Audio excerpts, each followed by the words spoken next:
My wife got back from her so-called business trip and snuggled up to me, but I pulled away. I've been sick as hell a couple of days ago, and I still felt like a ghost.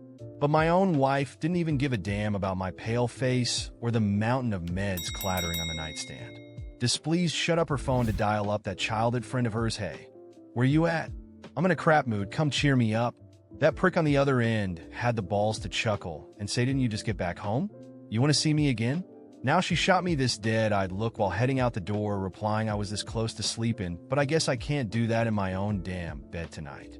I just sneered and called up my lawyer. Please get those divorce papers ready. Ellen and I have been dating for 4 years and married for 6. Every folks around us knew I worshipped her. Even when she told me she couldn't have kids, I still stayed with her. But as time passed, the way she treated me felt like she was this woman I didn't even recognize. She went from being all clingy to straight-up paranoid, believing what she wanted to believe. Whenever we had a little misunderstanding, she'd storm out of the house and run off to that jerk Gareth McKinley. If I lost it and brought up divorce, my wife would get on her knees saying sorry, swearing she just wanted to mess with me and that nothing was happening between her and her friend. Her mom would back her up, saying I should stick it out. It was just my wife's health making her act all messed up. And all her friends, they'd swear she never even went to see Gareth. And like a goddamn fool, I forgave her. That was until a week ago. A buddy recommended me this OBGYN. So I went to see the doctor, feeling like maybe things could turn around for me and my wife. Luckily, the doc said my wife's condition wasn't hopeless. I never cared much about having kids, but I thought, screw it, maybe having a kid would chill her out a bit. On my way back, I stopped by Urban Basket to grab some groceries. It was just getting dark when I stepped out, and damned if I didn't see Ellen's car stopping across the road. My gut told me to take a closer look, and there she was, sitting in the driver's seat. And right there, under the blinding headlights, my wife was kissing some guy torridly, like they were inseparable. The scene struck me like lightning, and the groceries fell out of my grip. Vegetables and fruits rolled out everywhere. When the light turned green, some jerk honked, snapping my wife and her fling out of their little bubble. Ellen rolled down the window, cursing at the car behind them. Gareth, that son of a bitch, just smirked, stroking my wife's hair. They didn't even notice me catching their affair. My wife's car just sped off right past me. I swear it felt like someone kicked my legs out from under me. The night air was cold, and the chill dug right into my bones, making me shudder uncontrollably. I don't remember how I got home, but that night I was burning up with a fever. I would have died if a buddy worried cause he couldn't reach me hadn't come and rushed me to the hospital.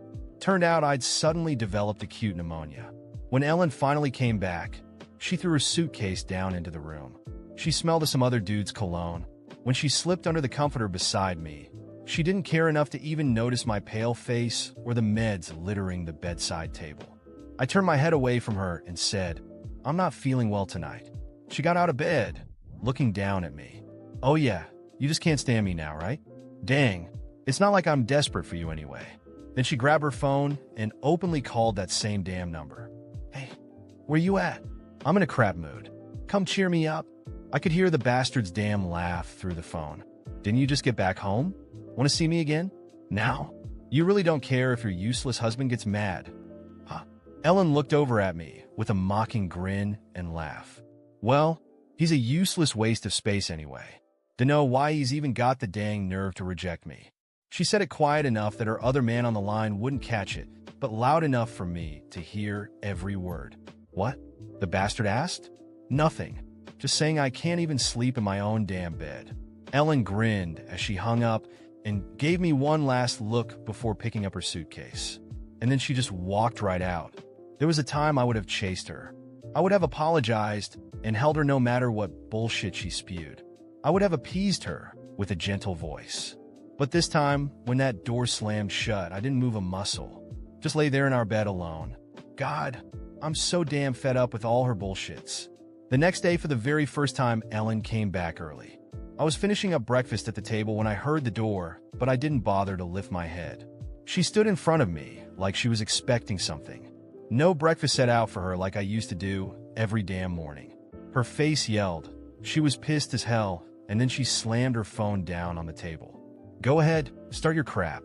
Want to fight again? She was bringing up that first time she ditched me to run to Gareth all mad. Back then, I was just as pissed. Didn't call her, didn't text her all night. The next morning, I rolled up to her mom's place with divorce papers in hand. Ellen came rushing back looking white as a sheet and dropped to her knees in front of me, bawling her eyes out. But then Mom's excited voice burst out before Ellen could say a damn word. "Oh, my son. Happy birthday, baby. I meant to call you yesterday, but we were out in the fields all day. You ain't mad, right? Tell me, how did you and Ellen celebrate?" Ellen froze, guilt flashing across her face as she looked at me. Yeah, my wife forgot my birthday, but she sure as hell remembered to go make out with her other man right in front of me. I snatched the phone back and pressed it to my ear, plastering on this big fake grin. Nah, how could I be mad, Mom? You and Dad. You're the only ones who ever cared about me. If anyone's sorry here, it's me, not being the son you deserve all these years. Hearing that, Mom quickly changed the subject, clearly worried I'd get upset. We kept talking. 30 minutes, maybe not once did we bring up my wife's name.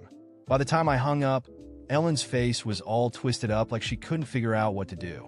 Fine. It's your birthday, so I'll let that money slide for now. But it's a loan, you hear me? You're damn lucky to have a generous wife like me. You know that? And about yesterday, well, you know that was your fault. If you just talked to me nicely, I wouldn't have left. I ignored her, just went back to my phone and started chatting with some old buddies. She lingered there like a ghost until she muttered, "Fine, I'll go buy a cake. Make something nice for dinner, all right? I'll make it up for you tonight." I watched until the door clicked shut behind her, and then I opened my chat box with my supervisor.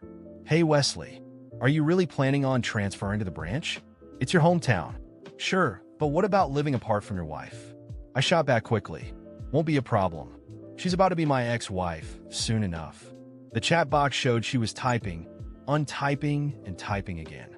Although it took her forever, she still sent a short reply. "All right, with you on the team, I'm sure the branch will make it." I checked the time, set my phone to silent, and crawled back under the covers. I was dead asleep right then. I heard this goddamn noise from the living room. My eyes barely even opened, and my mind barely awake when I felt these hands yanking me out of bed. "It's Ellen. Get your ass up. I invited my friends over for your birthday, and you're here sleeping? Get in the damn kitchen." I dragged myself out to the living room. There were folks jammed in every corner, trashing the place with empty soda cups and pizza boxes. I swear, I had never felt so enraged like this before. I clenched my fists, but eventually kept my cool. I decided to save some face for my wife, who invited them all. "Oh wow, didn't expect all of you to show up. All right then, how about I book us a table at a restaurant?" "Yeah, what?" "Nah, bro, eating out's damn expensive. Besides, Ellen's always bragging about your cooking. Want a taste of that?" Gareth sprang up, that stupid grin plastered on his face like he knew something I didn't. And there's Ellen, frowning and pulling at my arm. "You just sent $2,800 to your brother, and now you want to blow more cash eating out? What, you think we're born rich? Come on, you can cook just fine. I even got all you need. Just make something quick, Ellen." Buying groceries. That was enough to make my stomach turn, so I bolted to the kitchen and threw the door open. Eels, lobsters, frogs. Jesus Christ. I don't even know how the hell a couple of them got behind the damn stove. I took a deep breath and quickly shut the door. I knew it'd be like this. She can't even mop the floor right ever since we got married, and she thinks she can damn buy groceries. And then there was Gareth, standing right behind me. In a voice that only the two of us could hear, he arrogantly said, "Poor thing, cooking for all these folks on your day. Damn. Did you know, for my birthday, Ellen actually rented out a suite at the King's Bay for 3 good days? Guess you're not the favorite, huh, Wesley?" Before I could lift my fist, Ellen stepped up right behind him. "What are you two gossiping about? Hey babe, why aren't you cooking yet? My friends are starving." I wanted to tell her to shove her friends right out the damn door, but then I thought of that bastard's arrogant face last week. "We're missing some spices. I'll run out and grab them real quick." "What? I'll go then. It's getting late. You still got 2 sets of meals to cook." You know, she really thought I'd cook a feast for her dumbass friends and then whip up dinner for us too. I ground my teeth together, and then I just shot back. "What the hell do you even know about kitchen stuff? I'll be back in a flash." Finally, that shut her up. I'll go with you, bro. Gareth really meant to tag along. I didn't say no, of course, but I made sure my fingers secretly pressed that recorder in my coat pocket. Ellen trailed us to the door, throwing these worried glances at me, then at Gareth. Her lips moved slightly. Gareth chuckled and gave her a little shove back. Chill, Ellen. Who's being all clingy now? Who was he even calling clingy? Gareth then closed the door. As we hit the stairs, the bastard suddenly stuck out his arm right in my face. That morning, Ellen finally noticed that something was different about me. This wasn't like the other times when I'd threatened to leave but ended up backing down, apologizing, or trying to make peace. No, this time there was no going back. She walked into the kitchen, silently watching me, waiting for me to say something first. I just sat there, eyes fixed on my coffee, feeling her stare. She expected me to start an argument, to give her the opening she always used to twist things around. But I remained still, as if surrounded by a glass wall that kept her words and venom away. After a prolonged silence, Ellen finally spoke, her voice sharp with impatience. So, you're just gonna sit there? No words? You really think this little act of yours is going to scare me? I took a deep breath, still focused on my coffee, feeling the irritation growing in her tone. It wasn't just impatience. It was discomfort, as if my silence was getting under her skin, throwing her off the control she thought she had over me. Silence was my answer, and it filled the room, stretching into every corner of the kitchen where, for years, I had made her breakfast as a sign of my love. Now, each small act like that felt like a bitter reminder of all I'd sacrificed for someone who clearly didn't value any of it. She kept staring at me, probably waiting for me to look up to give her some predictable response she could manipulate. But I stayed motionless, like a wall of stone, and I could see it was throwing her off. You know, Wesley, this silent treatment is pathetic, she said, voice dripping with contempt. You think you can scare me with this silent act? I know exactly what you're trying to do. For the first time, I felt a smile creeping onto my face. It wasn't the usual smile she associated with my kind, apologetic side. No, this was a cold, ironic smile, one that carried the weight of all the times I'd been stupid enough to fall for her games. I looked up, finally meeting her gaze, and for the first time, I saw a flicker of fear in her eyes. She hadn't expected this from me. That fear disappeared quickly, though, as she straightened her shoulders, determined to hold her ground. Don't worry, Ellen, I replied calmly. This time, there won't be any fights or drama. I just want peace. That's what I'm after now. I saw her expression shift, and for a moment, something that resembled concern crossed her face. Maybe for the first time, she understood that she was losing the control she thought she'd always had over me. The truth was, she'd lost that control the moment I saw her with Gareth, indifferent and guilt-free, right in that parking lot. She tried to mask her insecurity with a sarcastic laugh, as if my behavior didn't bother her. Peace, she said, voice dripping with mockery. Good luck finding that without me. You won't last a month on your own, Wesley. I was the only person who ever truly cared about you.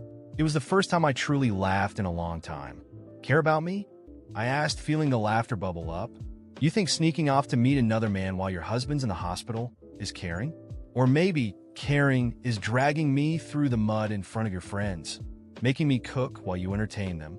She narrowed her eyes, visibly annoyed, but I could see that my calmness was rattling her. Before, I would have tried to ease the tension. Now, I wanted her to feel it, to understand that I was done.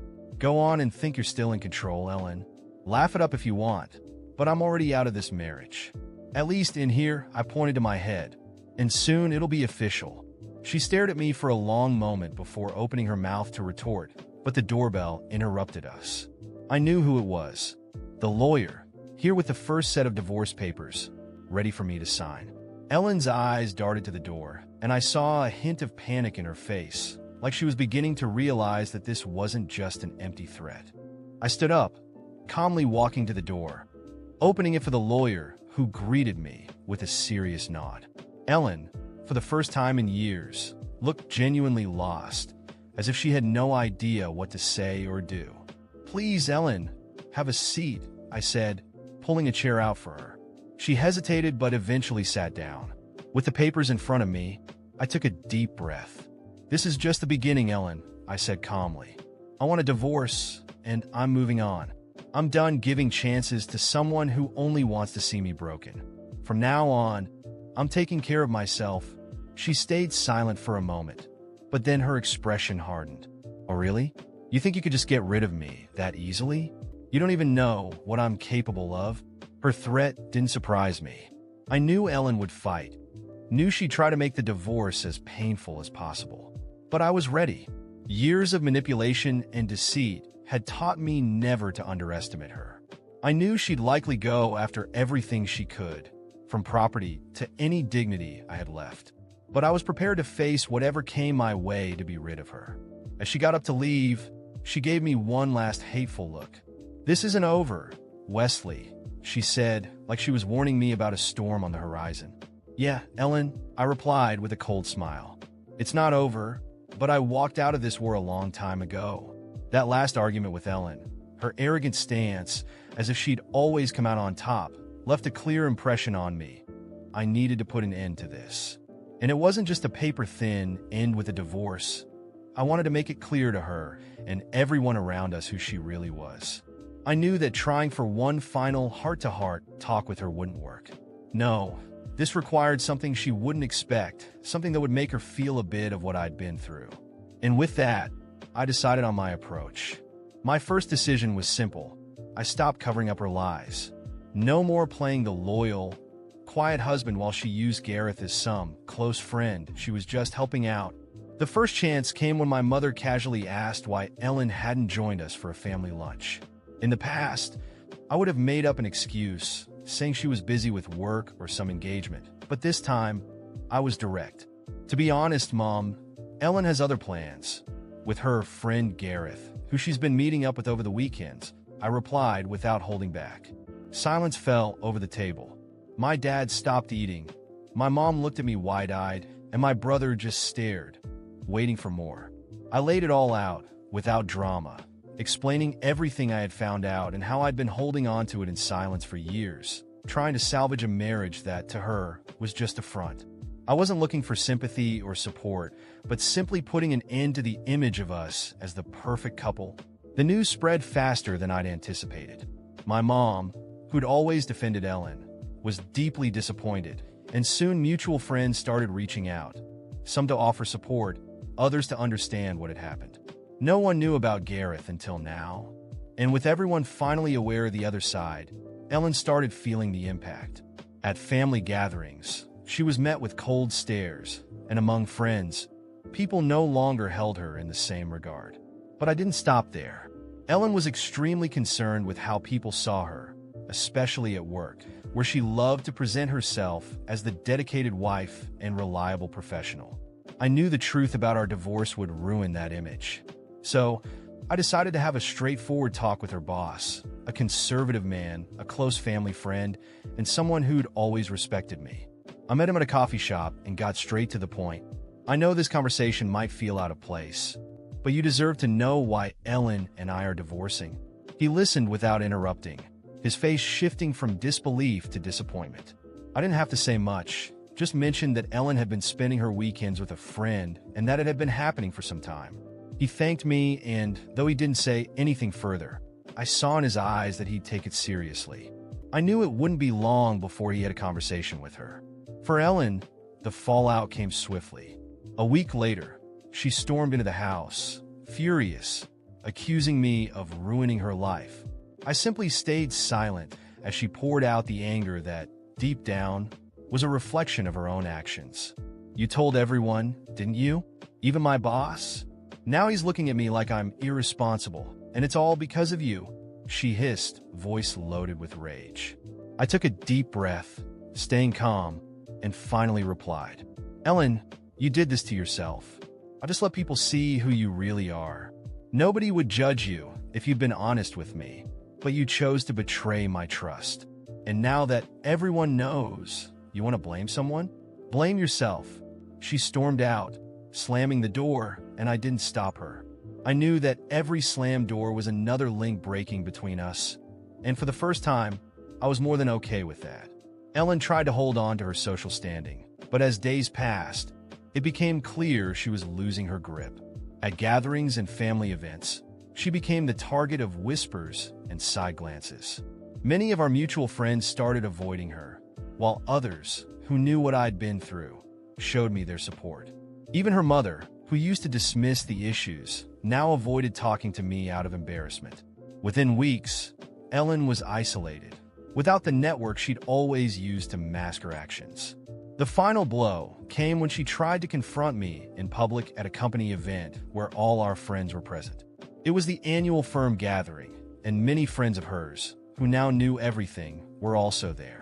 Ellen approached me, probably hoping to intimidate or paint me as the bad guy, but I was prepared. "So, that's it?